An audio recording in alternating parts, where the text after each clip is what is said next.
District Governor Lyle, past district governors in the future, fellow Rotarians, I greet you this afternoon on a sad note. Today we learned the passing of past District Governor Henri Gouda from Suriname, 1997 to 1998. Just last year, he celebrated 50 years as a Rotarian. What a feat. So at this time, before I give you my remarks, I ask that we just have a moment's silence in his memory.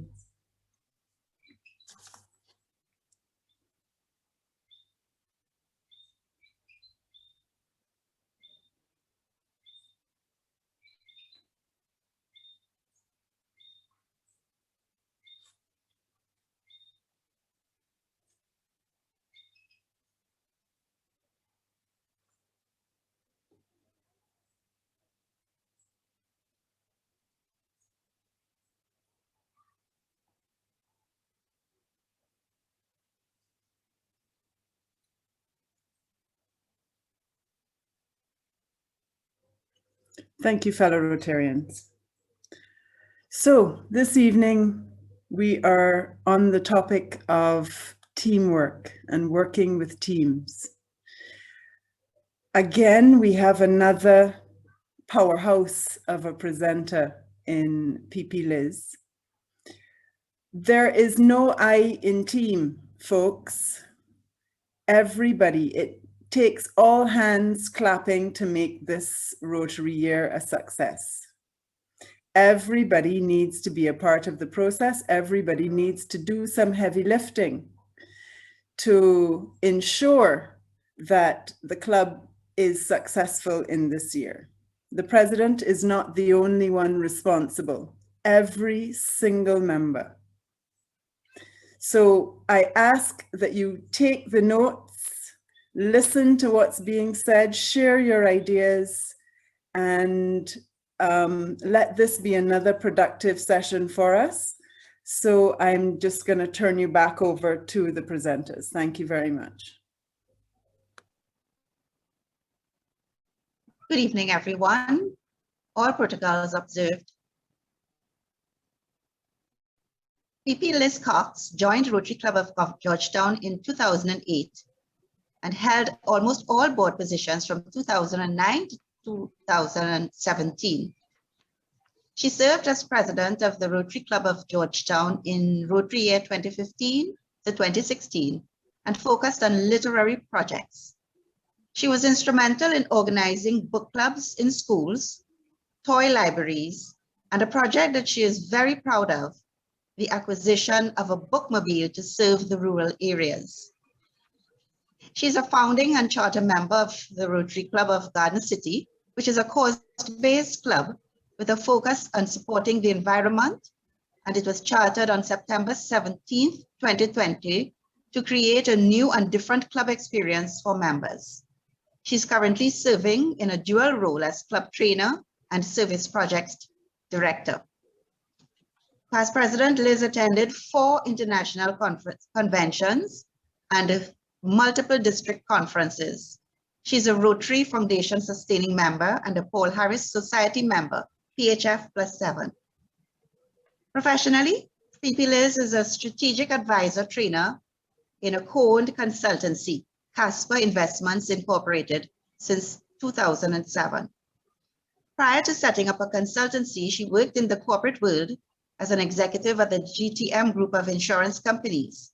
Her background is in insurance, and she has over 30 years experience in the industry. The consultancy focuses on insurance, leadership training, and business development.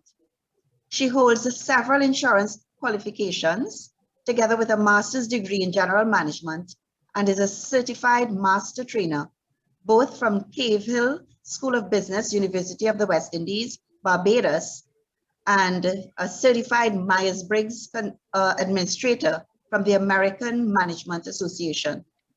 Over the years, Liz has served on several boards, both in the private and public sector, serving as director on multiple boards in Guyana and across the Caribbean, and is the current chairman of the RF&G Life Insurance Company in Belize.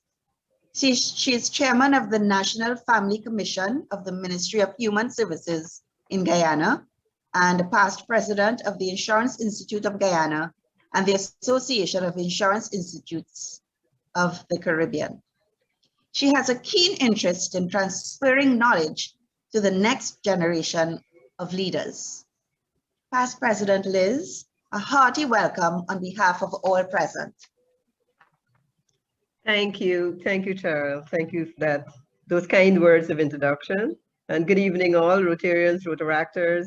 I'd like to say a special hello to DG Lal, DG E. Sonia, DG N. Leslie, and I don't see DG designate Brian on the line, but I'm still saying a hello to him. All the PDGs on with us this evening, a special hello to PDG Milton. Happy birthday, glad to see you. Always good to see you. And it's always good to see you staying close to us, far away. So happy to have you here. Now, when PAG Luanda asked me to present on this topic of team, I was quietly excited. But then I realized I quickly had to contain myself because I realized it's only 40 minutes I had. So what I did, when I looked at the topics that she shared with me, I was able to see some of the things that I'll share with you. I picked out the key points that I'll share with you this evening and kind of whet your appetite. And I'm sure many of those things that I'll talk about, they're familiar areas. So you will be reinforced in terms of your knowledge this evening. I'll also be sharing some of my own experiences along the way. Please, I ask, do you have a pen and paper nearby? This evening, I must tell you, you will be doing some work as well. Let me just share my screen.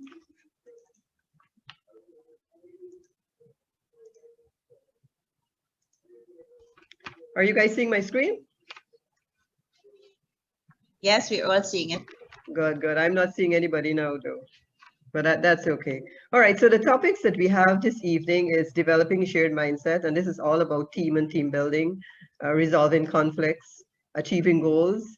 As you all would recognize, these are heavy topics. These are topics that will probably have multiple sessions.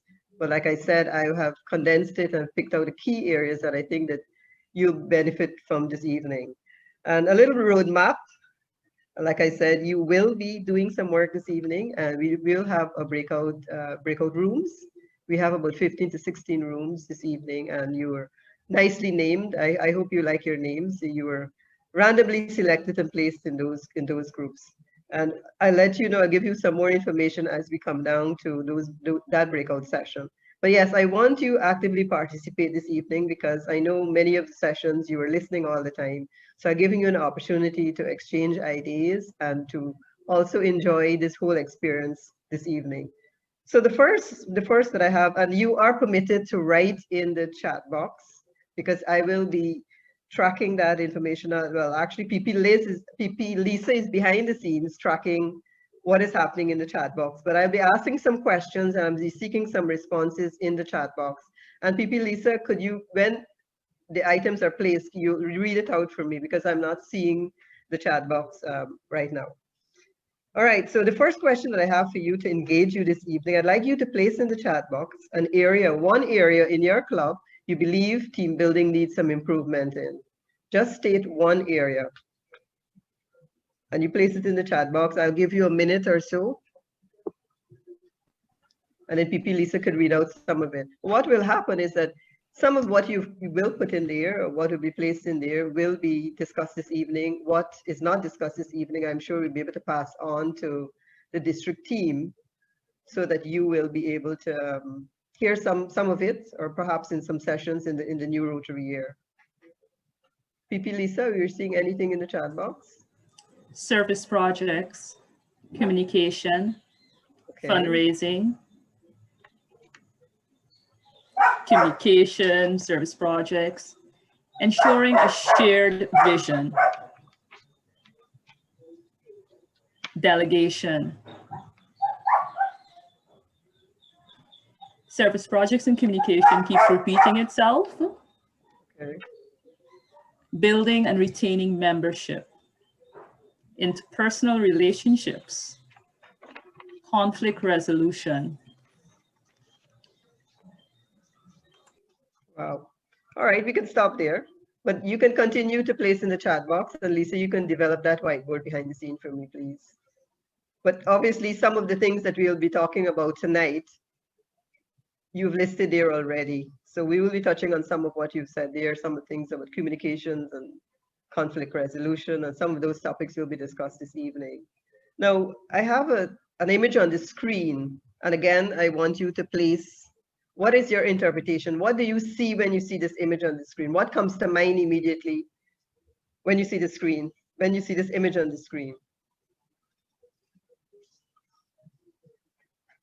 PP Lisa, you will tell me. Knowing each other's strengths, personality traits. Okay.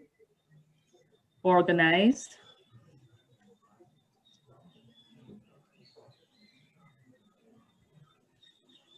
Traits of a good team, of good teamwork.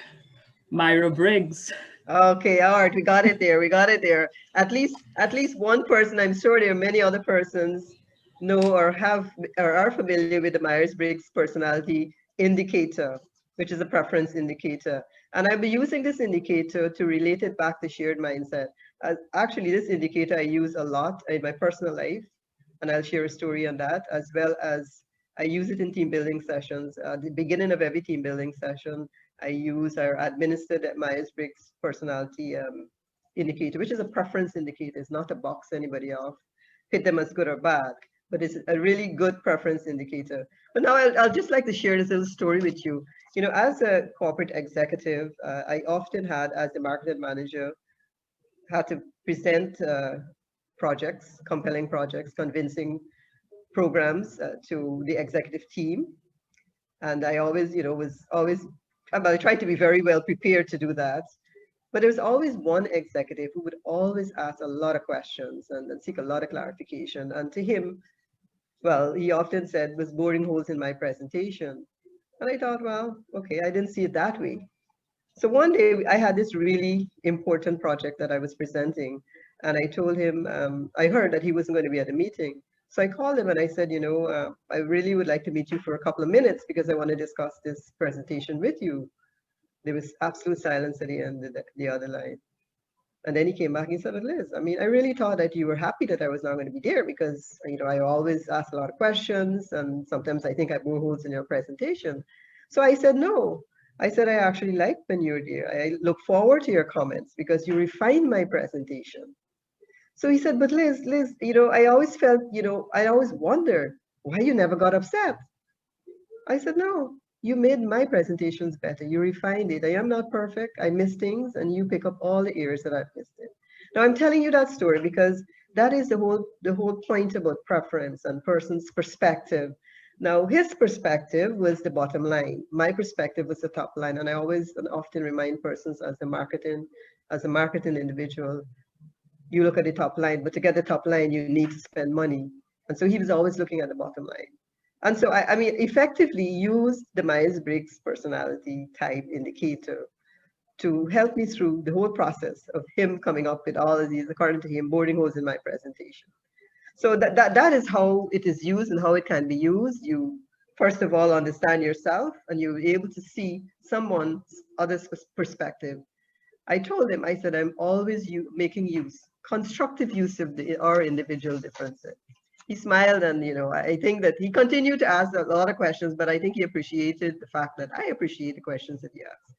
So those are some of how you can actually use the Myers-Briggs personality indicator.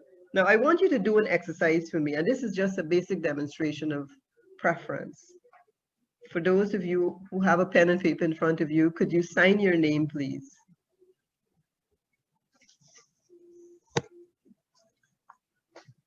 I presume you're finished signing your name. Could you sign your name using the other hand? So if you're left-handed, use your right hand. If you're right-handed, use your left hand. I can't see your expression. I'm usually doing this face-to-face. I usually would see person's expression. But what I would like you to do is to write in the chat box how you felt signing your name the second time. Was it as easy as signing it the first time? Lisa, you will. Awkward. Correct. Challenging. Weird. Clumsy. challenging. I felt out of place. It was difficult, incapable. I couldn't even hold a pen. Can't be done. Well, I couldn't sign it. Uncomfortable, and it required focus. Correct, right. Thank you, Lisa. Well, that's the whole point of this exercise. And this is just a basic example of preference. You're accustomed to signing your name one way. You sign it either with your left hand or your right hand. So you're comfortable, you're doing it all the time. And it's easy and it's comfortable. The moment you have to change to use your other hand, it's awkward. And all those words refer to the fact that awkwardness comes in because now it's a different preference. You're not used to doing it. And somebody said it can be done, but it could be done. If with practice and guidance, you can actually sign, because I did it myself. Having had this test administered on me, I practice and I can sign my name using my left hand. I'm right-handed, but I can sign my name using my left hand. So with practice, you can actually achieve something, but it's preference. And this is what the Myers-Briggs personality indicator is all about. It's all about understanding your preference. Now, the Myers-Briggs personality indicator session is an entire day and a half session. So what I'm going to share with you here in 10 minutes is really a condensed version of the Myers-Briggs personality assessment. Now, the Myers-Briggs tool, for those of you who are not familiar with it, it's a tool that allows us first to acknowledge ourselves. It's a self-reflective tool. It's a tool where you go through a series of questions, and there are 4 choice questions. It's either yes or no. You have to respond, and these questions are examined and analyzed, and you're given different letters, and I'll explain the letters in a while. But what it allows, yes, first, and I think a lot of times we don't do this, we first need to look within ourselves. We need to reflect as to who we are and what we stand for, how we prefer to make decisions, how we prefer to live our lives. And we also need to appreciate that there are persons who are different from us. And the fact that they're opposing you is not because they want to drive you crazy. It is because they're seeing things from a different perspective. And this is why I always use this instrument in team building, communication, conflict resolution. It's an excellent tool to use because it recognizes, you recognize where your strengths are and where your pitfalls are. But what it does, it makes you appreciate the differences you have between yourself and others, because it is an instrument that is administered in a group and the results are shared in a group. So you get to understand your colleague. You see them from a different angle, because now you can appreciate why they say the things they say, why they do the things they do when they do it, because they see things from a different perspective. So it is really to make constructive use of our individual differences. And this is what I want to touch on this evening. And I think this can capture the entire essence of team building. The Myers-Briggs tool has what I call, or what they call, and what everybody calls, it's 4 dichotomies with opposing poles. And you see 4 quadrants on the screen here, because that is how your type, and it is, like I said, it's a type. That's how a preference is determined. The responses to the questions that you ask, then we'll be able to determine whether you're extroverted or introverted individual. So let me just discuss very briefly the 4 quadrants. Now, where do you gather your energy from? That's the first quadrant. Are you an extrovert or are you introvert? Now, the extrovert gathers their energy from external sources and people and objects. They externalize to be energized. The introvert, or the person who is introverted, is quiet reflection. That's the person who gains and gathers their energy from internal sources. They like the quietness. Now, I can tell you, having been experienced interaction with DG Lyle, he's an extrovert. He loves to chat. He's chitty-chatty. All right? It doesn't mean that he's a bad person or he's a super special person, but that's the way he prefers to gather his energy. And I could see DG and Leslie, based on my own little interaction with him, he's an introvert. To me, based on what I've seen, he's a quiet, reflective person. Again, it's not because he's super smart or better than DG Lyle, but that's the way he prefers to garner his energy. And you would see if you go into an office and you see some office doors close, those are introverts. It's not because they want to be private, but that's how they energize. They need quiet to energize. So as a team, you have to recognize, especially when you have team meetings and team briefings, you would find that the extroverts are the ones who speak out. You know, you ask a question and they are the first to respond. The introverts stay quiet because they have to reflect on the response. It's not that they can't articulate a response. It is because they need to think carefully. They need to even rehearse it in their head before they actually say it out. So they say that with the extroverts, you listen, and with the introverts, you ask.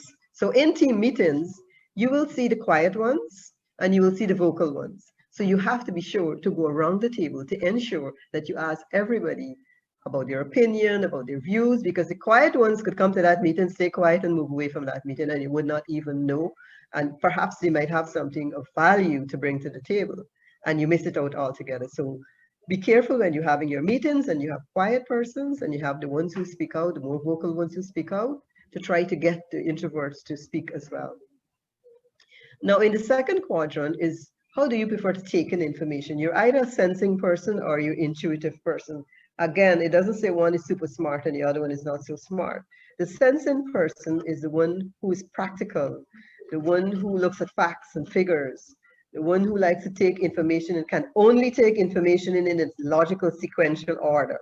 So it's, you know, somebody comes up to you, and I'm sure you would experience this. Somebody comes up to you and they start talking and they say, oh, wait a minute, could you start from the beginning? That's a sensing person. That person can only take in information in a logical sequential manner. The intuitive individual anyhow can take in information in any order because mentally they can move all the fluff away and they can actually determine what is useful and what they should respond to. The intuitive person also is the big picture person. It is the person that is the innovators. Artists are intuitive individuals. Great leaders are intuitive persons. They are innovators, they see, they project into the future. They are dreamers, they're called dreamers. And in any team, I can tell you, you need sensing people and you need intuitive persons. You need the ones with the creativity there to come up with new ideas. You need a sensing person to bring them back to earth because that's a practical person. That's the here and now person. That's the person who says, okay, what do we have here and how can we use what we have first? The intuitive person doesn't want to hear what we have. They want to create something new altogether. So in teams as well, you're planning a project, you need innovators, but you also need a practical person to bring that person back to earth. The third quadrant is the way we make decisions. How do we make decisions? Do we make decisions by our head, which is a thinking person, or do you make decisions by your heart or your feeling person? Now, the thinking person, and again, I must stress, it is no one is better than the other. The thinking person can distance themselves emotionally from a decision. So if it's a decision to say, perhaps I have to tell somebody we're letting them go, it's very easy for the thinking person to do that. The feeling person, on the other hand, is the one who will be thinking carefully. That's the one whose emotion get caught up in decision making. That one will be saying, okay, if I was that person, how would I feel? And they will take a very long time to relay uncomfortable news, to relay unpopular decision.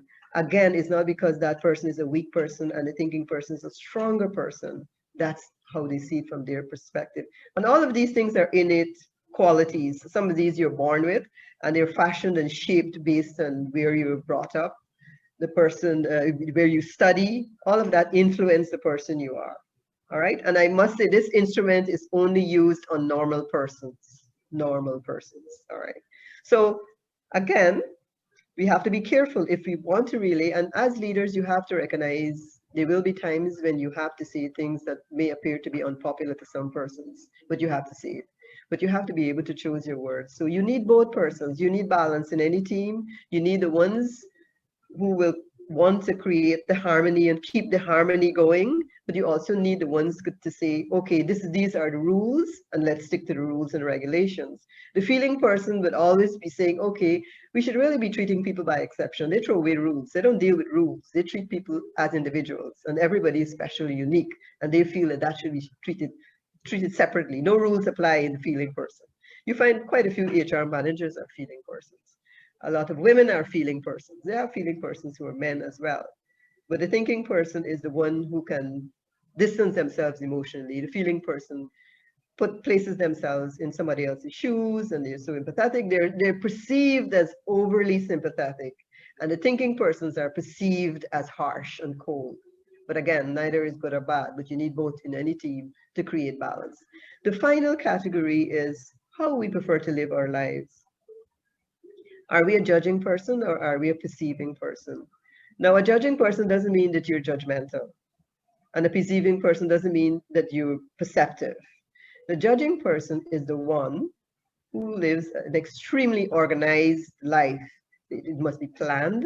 Everything must be planned, and everything must be agreed on, and everything must be clear. And we do have one. PAG Luana is a judging person because she likes order. She likes to plan. She keeps her timelines. She keeps you to her timelines as well. On the other hand, PP Ronald, who spoke with you last week, is a perceiving person. He himself mentioned to you that he was scrambling on Sunday night to get the presentation finished. It is not that PP Ronald doesn't care, but he sees things differently. He's energized by the rush of adrenaline. The judging person cannot work under pressure. They will not work under pressure. They become nervous and they can't get things done. The perceiving person, nevertheless, can do things under pressure because that's how they're the spontaneous persons. They're the fun persons because they go along and they make decisions and they do things. They get disturbed and they get distracted and they come back to it, and they can easily do that because they get energized by pressure. So if you pressure them, I've seen it with PP Ronald, you get things done quickly. But a judging person, again, no one is better than the other, but you need balance. And I can tell you, most men are perceiving persons. You have people who are judging individuals, but most men are perceiving individuals. Again, it's not that they're bad persons. It's not that, I always remember going into my husband's office and I look at his desk and I say, oh gosh, how can you work here? Look at this. Is this a reflection of your mind? The whole desk scattered with stuff. Now, wait a minute. I know exactly where everything is. He's definitely a perceiving person. I can tell you that as well. So this Myers-Briggs questionnaire comes up into a magical combination of 4 letters. And you would see on the image that I had presented to you, INSJ, which is how, based on the responses to your questions, that you in fact are typed. Again, you don't want to think that this is a tool to psychoanalyze persons, because every time I administrate, I'll tell persons, just be careful. Don't go about psychoanalyzing individuals. Don't, because somebody's quiet, oh, she's a quiet person, don't worry, she's an introvert, and you discount that person. So you have to be careful with it. It also is a tool that where we ensure that persons are comfortable with disclosing their type in a setting, because some people can't accept who they are, and this really based on the questions that are asked. But like I said, this is an entire session by itself, but I really wanted to use this tool to show you how you can use this tool and this concept of understanding and appreciating persons. Remember, as leaders, don't let us try to make a copy of ourselves in others. And you will find that persons you gravitate, your friends are people who are similar to you, because it's easier for you to be friends with people like you, think like you, do the things that you do, and express themselves similar to you. But who knows, if you step out of that box and perhaps be friends with people who have opposing views or who are opposite to you, you may find something exciting and new to live by. So that's it in terms of a shared mindset and using the Myers-Briggs type for team building. This is used in communication because I think if people understand themselves, they can make constructed use of individual differences. So in my next slide, before we go to break, and we will be having a breakout session just after this slide, I'd just like to share with you some of the things that you can use or some that is needed for you to grow in terms of your mindset. Now, I have here Savor the Journey and I have learned from others. And I can tell you, when I served as president of the Rotary Club of Georgetown, it was one of the best experiences of my life.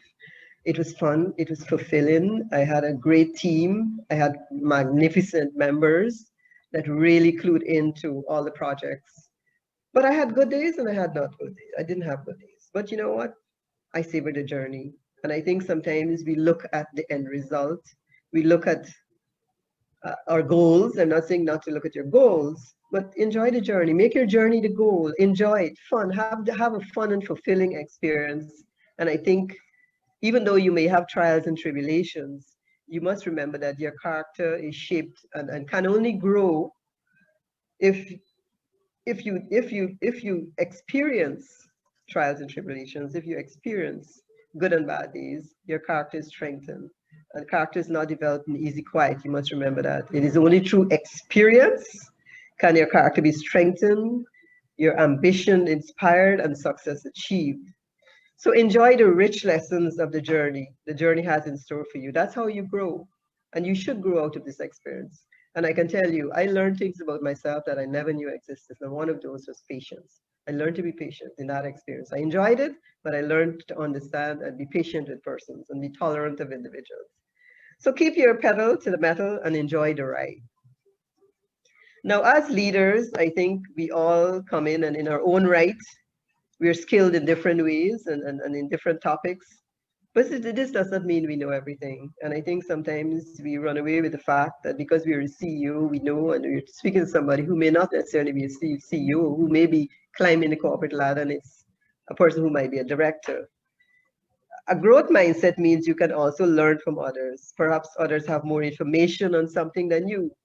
Be humble and open and embrace new ideas, new concepts. Remember the young voices of change, to listen to the young voices of change, but not forget the veterans as well.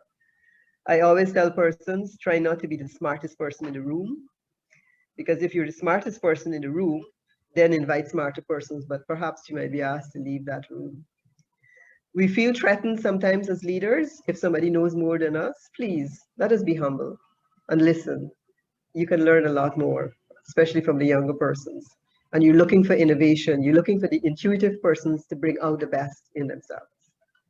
So I think this brings us to our breakout session, because you've heard a lot of talk over the last couple of weeks. And I really would like you to use this opportunity to engage each other, to exchange some views, and to come back into the main room to discuss it. We may not be able to touch all the teams, but certainly we'll be able to touch some of the teams, because we do have a time constraint as well. And we don't want to keep you here for 2 hours. So in the Zoom rooms, which you have been pre-assigned to the Zoom rooms, and you have some interesting names. So you may find yourself in the Undertakers, the ID Killers room, or the One Hit Wonders, the Gate Crashers, the Hooligans, the Unfortunate Unicorns, Team Chaos, Game Changers, the Renegades, the Rhino. Somebody had put that in the chat box the other night. The Dream Crashers, the Miracle Workers. And we have a spare room for the young and the rest of us. And those will be all those persons who may have registered after 2 or 4 o'clock this afternoon will be placed into that room. So you have 10 minutes.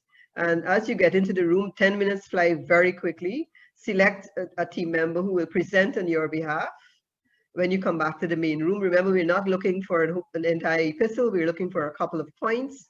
I have suggested and recommended 5 topics here. And if you can take a picture of this, PP Lisa will also place it into the chat box, because when you go into your Zoom room, you wouldn't get back this screen. So take a picture of the screen. These are the 5 topics that you will be discussing in the Zoom room. You have 10 minutes. You will be given a 2-minute warning countdown when the room will close and you come back to the main room. What will happen? Some of you who are familiar with Zoom rooms, it will appear in front of you because you have been pre-selected and placed into rooms. All right, let's start, and I'll call your team name. The French had some issues in their room, so the French will be listening via their translators. They're the Undertakers and the Miracle Workers in their room. So could we hear from the idea killers? The idea killers, somebody who representing the idea killers. Just indicate which topic you selected, or if you came up with your own ideas. Who will speak on behalf of the idea keepers? Idea killers. No one?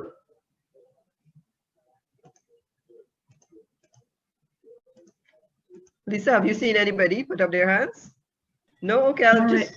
No raised hands as yet. All right, let's move on. In what? Brian?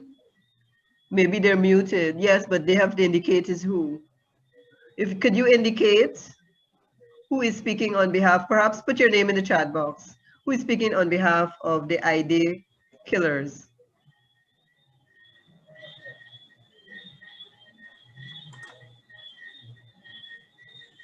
All right, I'll just move on to the next team, one-hit wonders. Who's speaking on behalf of the one-hit wonders? President-elect Jeffrey Walcott. Sean, could you unmute? Good evening, everyone. Hi, good evening. So just to present on behalf of the one-hit wonders, all protocols been established. We chose the first topic, which was what leadership style can promote teamwork. We had a very short, but I think productive discussion. And based on being led by PAG Luana, we identified several styles, but we were able to settle on 3. That being the democratic leadership style, coaching leadership style, and affiliate. Democratic in the way that it basically promotes a lot of inclusivity in terms of the decision-making process, especially those that concern the majority. So everyone feels engaged and they feel included. So you, I guess, have less issues with moving down the line. The other coaching style that we really found to be helpful was the motivational style. Well, sorry, coaching style, but it really focused on motivation, collaboration, and guidance. So as opposed to giving direct instructions to your team members as to what to do, provide them with guidance, maybe guidelines, and allow them to operate in the way they feel most comfortable. So in that way, people don't feel boxed in, they don't feel as if they're in straitjackets, and everyone can kind of still have a level of comfort while, as I said, achieving the same goal in a different way. Finally, the affiliative method is where you focus on understanding your team members as individuals. This really relates back to how you started the presentation, where when you understand your team members, you understand their weaknesses and strengths, you can really get the best out of them. So we would like to at least say that those are the 3 leadership styles that we felt were most helpful towards the team process. Sorry if I got it wrong. That's okay. To promote teamwork, sorry. Thank you. You're on point. You're on point. Thank you. So let's move along. Time is of essence, and thank you to your team as well. Those were the one-hit wonders. You did wonders. All right. So time is of essence, so that we may not be able to get all the teams. Remember, this breakout session was really to get you engaged, exchange ideas, see some of the things that are common in situations in your club. And so we will not get to talk to everybody because it's almost 7 o'clock already. So what about the Hooligans? Do we have anyone speaking on behalf of the Hooligans? Yes, Sandy McDonald here. If I can very quickly share on the Hooligans. Okay. And all protocols observed. And just as our name suggests, we were all over the place in that we tried to attack as many subjects as possible. We may not have paid attention to or present properly, but in terms of how to define an effective team, we agree that, of course, we have to thrive on the strengths and the weaknesses of our members. So we agree that, for example, the extroverts, the introverts, we can pull the ideas from them, have them quietly share their ideas, and then we let the extroverts do the presentations, do the talking. We will call on District Governor Lyle when we have that, when we come around to that time. He's been exposed this afternoon. We touched on another one, how to achieve the common goals. We agree that there must be unity, there must be consensus, and not have members pulling all in different directions. Very good question here in terms of how to avoid personality differences. And it was important that we felt that there needed to be a clear vision that is shared by the leader. There was a lot of emphasis that the leader must have a clear vision, and that vision must be a shared vision as well. And that vision must be communicated consistently to the team in order to make sure that there is clarity and never any ambiguity or misunderstanding in terms of what we're going and what direction we're going in.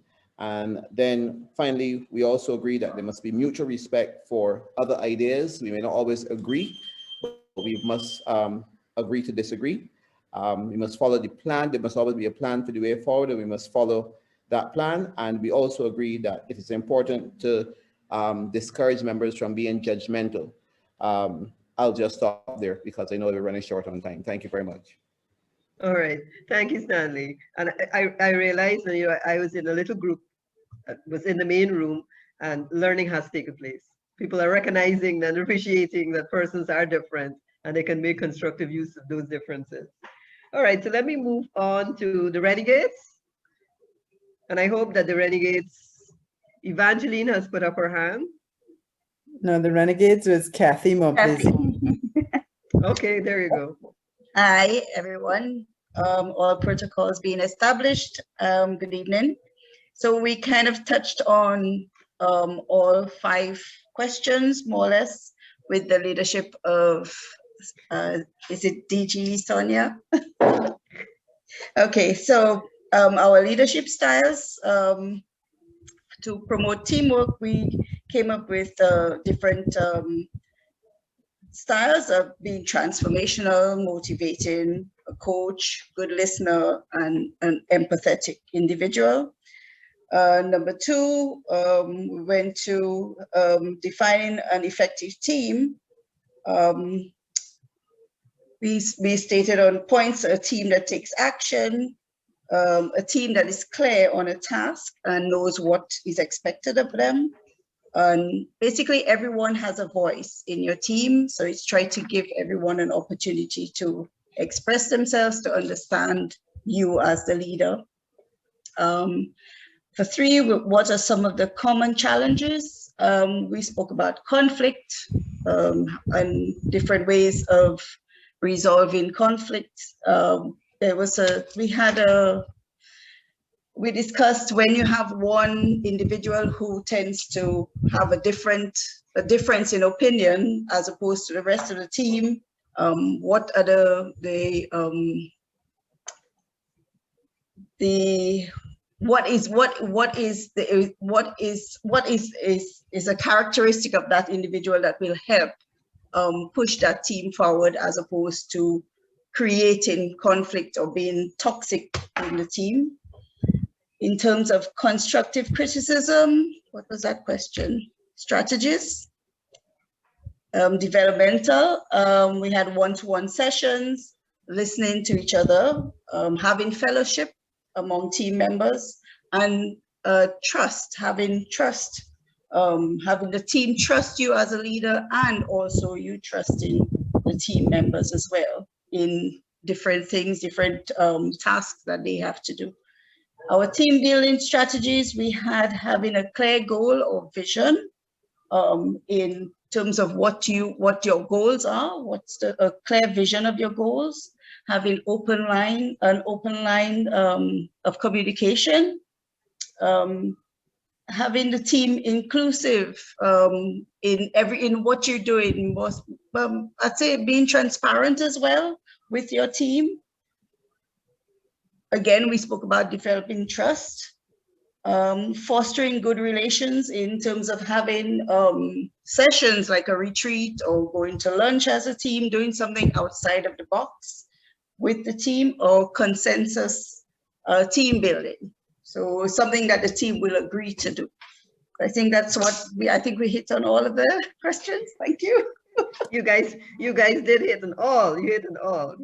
All right. Now you notice that I had the 4 steps in giving developmental feedback, because sometimes you say, I just have a little criticism to tell you. If you say I have developmental feedback, that is a much nicer phrase to use, and say, you know, instead of saying you're criticizing the individual, you're giving developmental feedback, because giving developmental feedback as well means the person has to listen and take it in, because sometimes as soon as you start telling somebody something, they shut down, they close up, and they don't want to hear you because this is seen as a criticism. So we have to choose the right words and the right phrases when we are going to give feedback to individual, and let it be developmental feedback and not a criticism as such. I see Evangeline. We'll take Evangeline as the last person before we move on to conclude this session and then to the Q&A. Evangeline? You had your hand up? No? All right, so let's take one other person, the Team Chaos. One last team, Team Chaos. Who's representing Team Chaos? I think that's us. So I would have to tell you, my name is Fiona Hines, Rotary Club, Barbados. At the outset, we renamed ourselves to Team Balance. So I want to just start by saying we agreed that it took us a little long, that we were introverts. But what I would say is the recognition of each team member. And so Rotarian Geoffrey happily sent it to me. So I want to recognize that as team players, we thought that each of us should be recognized individually. So our team, Brian, Rotarians Brian, Lydia, Tracy, Indra, Sasha, Geoffrey, and myself. I just want to introduce everybody because Team Balance was an inclusive team, or is an inclusive team. We looked at the quadrant of different things, but because of time, I'm not going to do it in a particular order as done just now. I just want to say that as Team Balance, we focused on the fact that yes, you need a thinker, but you need every player in your paradigm analysis, because each player creates that balance. We thought that for a good and effective team, you needed an environment that includes each and every personality as detailed in your chart, and feedback from each of them helps create the balance. And it was pointed out that too much of one side would really mean that you go too far in one direction. So as a team, you always want to reflect the said and unsaid thoughts of every member. I would also add, therefore, that we thought that the thinker was a very important player in the team. And this thinker would come up with a plan, but thereafter, the thinker has to take into account that balance. And that balance took into account constructive criticism, the benefit of advice from all sources.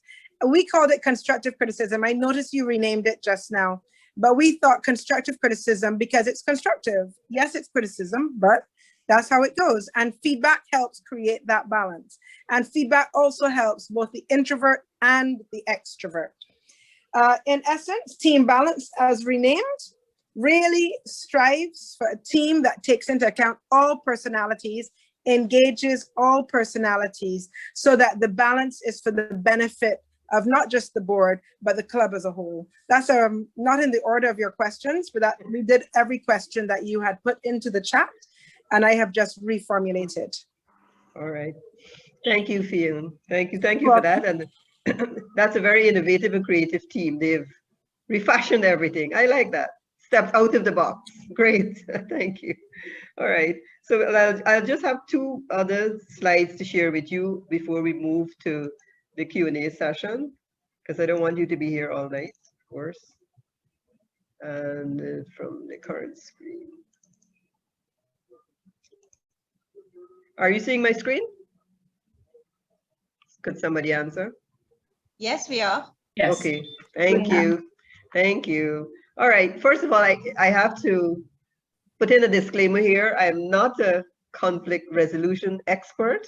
I use the MBTI tool in discussing conflicting and resolving conflicts, but I'm not a conflict resolution expert. I've not been trained in conflict resolution. So what I'll share with you is just really based on my readings and from my own experience. And conflicts happen in your daily life. And we can't get away from encountering conflicts. And it's really a big one in clubs because there's such a mix of personalities and varying backgrounds, and conflicts can arise from time to time.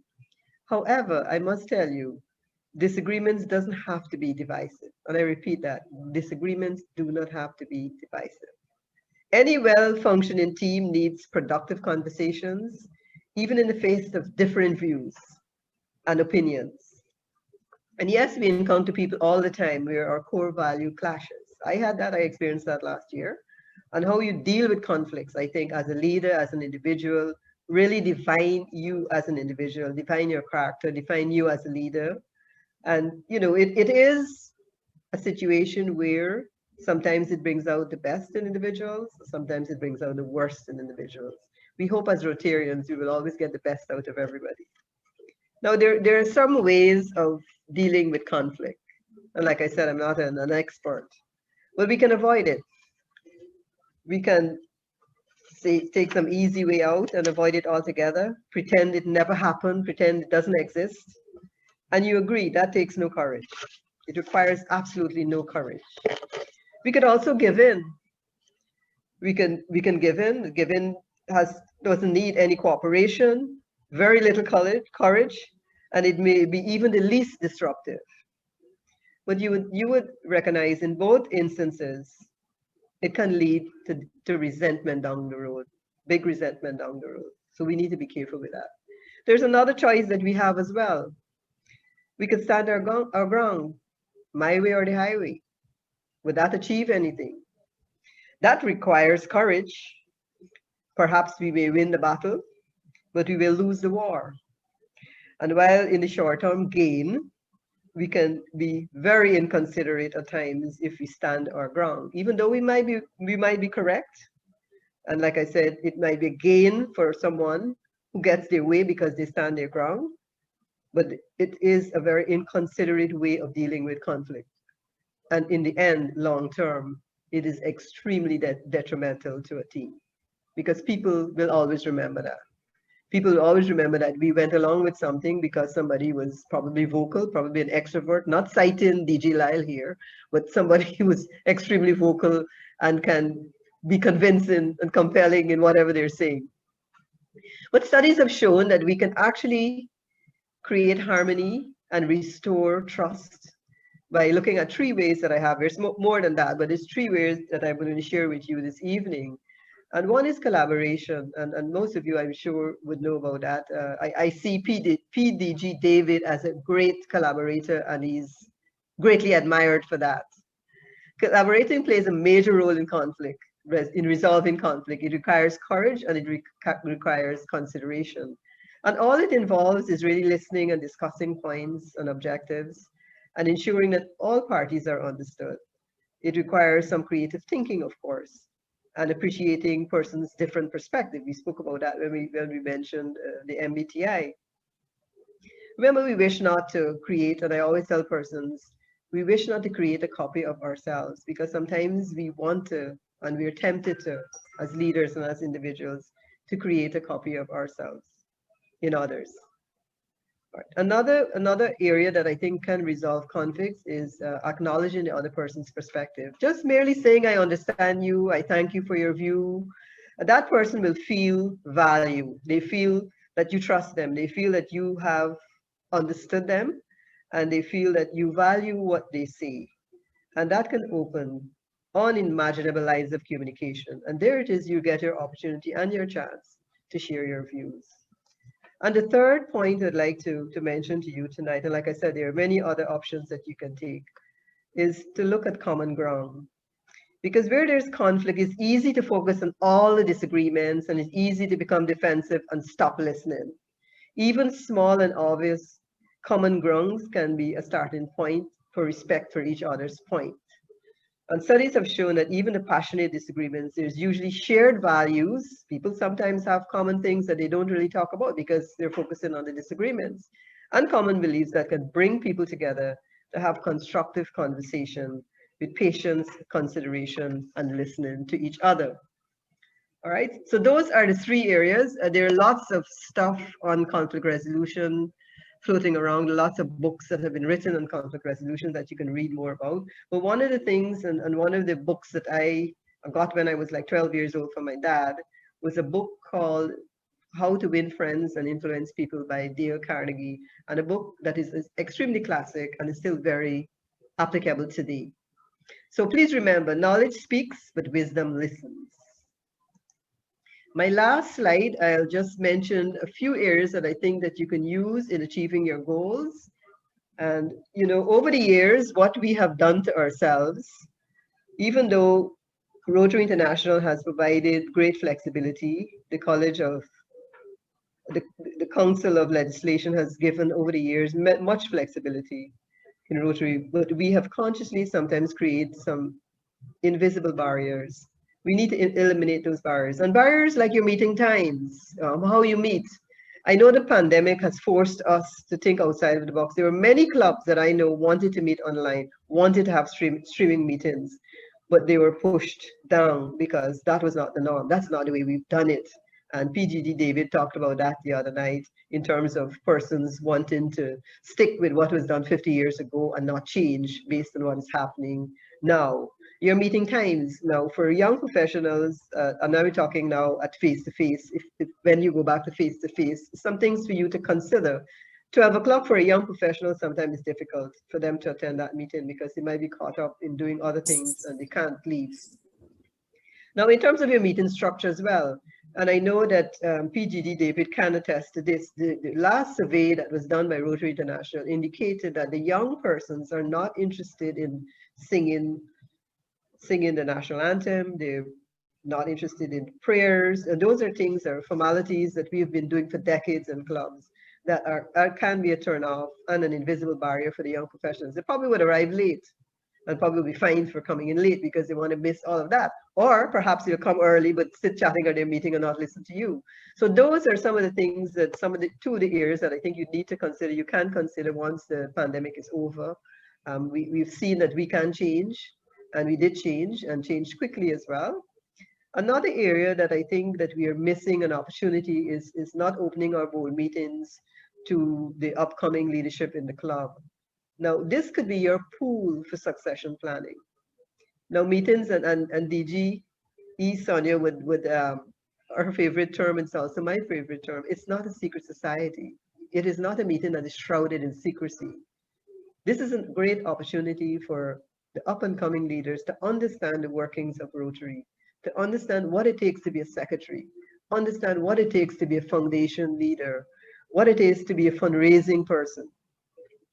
All of this is opportunities for them to appreciate, hey, I want to be that someday. I want to be the president. There are many clubs, I'm sure you know, who've experienced the situation where they're not getting people to volunteer to serve on the board of directors. For two reasons. First of all, some people look at it as something too much. It's overwhelming, even though they don't know much about it. But they see this as a lot of work from what they're seeing, from their perspective. And there are others who take on the responsibility, not recognizing and understanding what it entails to be serving on the board and volunteering as well. And they take up the position, they don't perform because they realize this is not what I thought it was. They either resign or they stay in the position because they want to keep the title, but they do nothing. Now, opening your board meetings would give people the opportunity to decide whether really, no, this is not what I would want to do. I'll just probably be hands-on in projects, or I will help at fundraising. I don't really want to be a leader in the club. But again, like I said, you can be building your succession pool by allowing persons to come to your board meetings. And I'm not suggesting if you have sensitive issues, you have these persons at your board meeting. You will have times where you will not be able to have persons to come to your board meetings. But I think it's a great opportunity missed if you don't allow the youngsters to come into your board meetings to see and understand the workings of Rotary.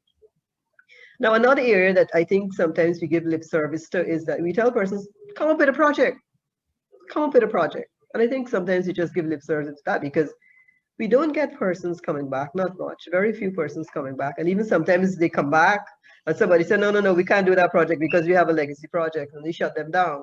Again, you're disengaging that individual. However, I feel if you ask the person, what is your passion? Find out what is your passion and convert that passion into a project. Find somebody else that has a common passion in your club. Look to see in your community for problems and come back and find solutions to that problem. But I think if you allow persons to use their passion to create projects, you will get a fully engaged member.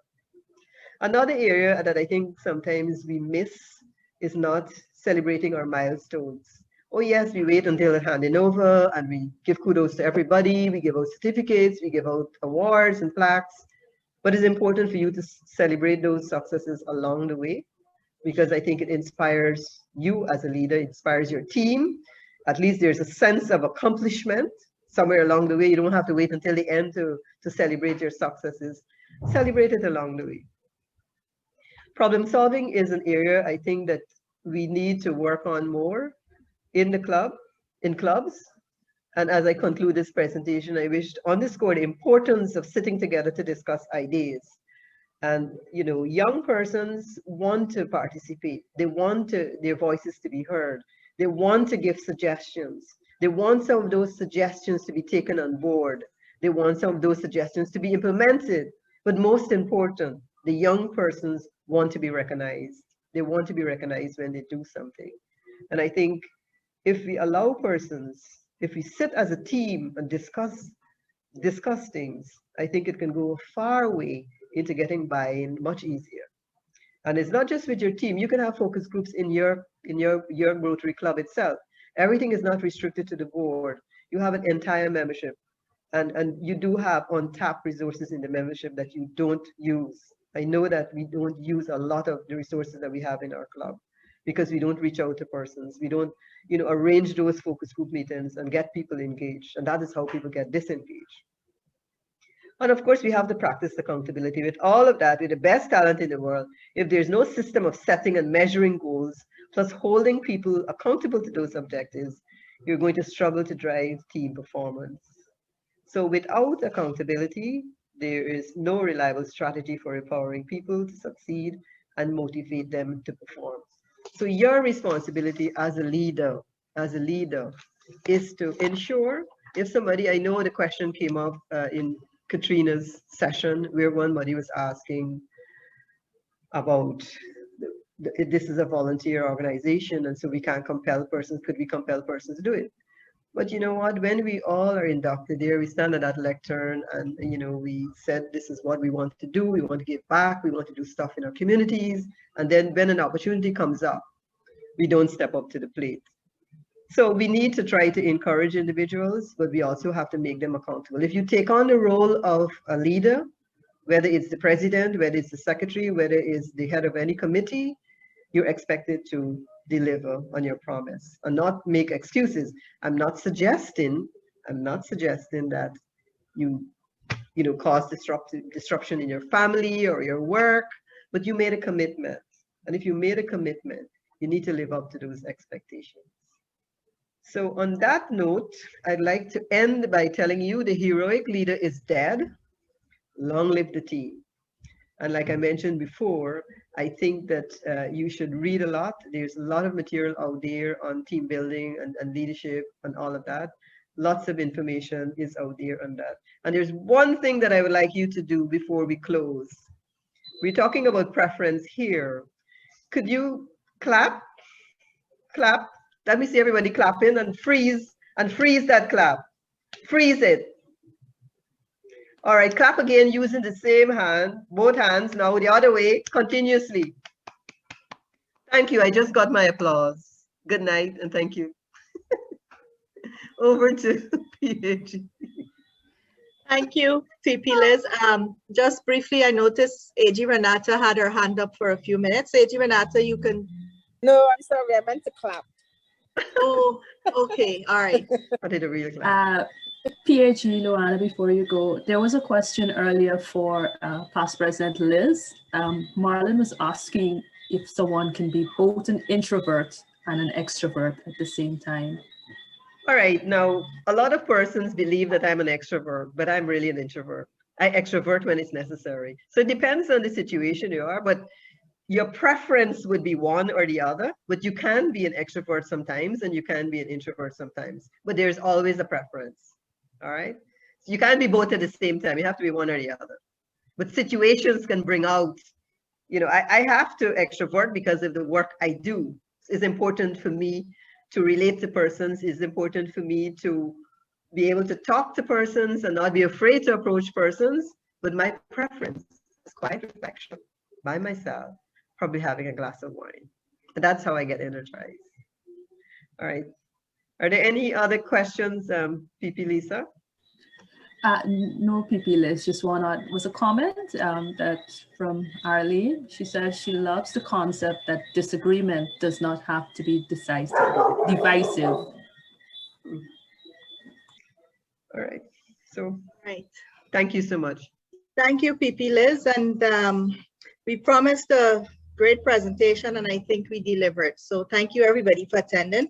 Just quickly, the housekeeping matters. The questionnaire will go out immediately following this session. Please complete them and submit it as early as possible. We've noted that the the feedback is very low, and we would like to have everybody who's here to submit. And so we know what you're thinking and how you found the session.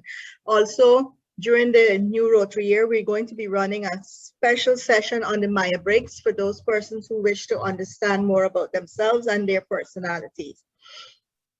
Our next session will be held on Monday, March the 29th. It will be on sexual harassment in Rotary, a topic which we know it's there, but we probably don't talk about.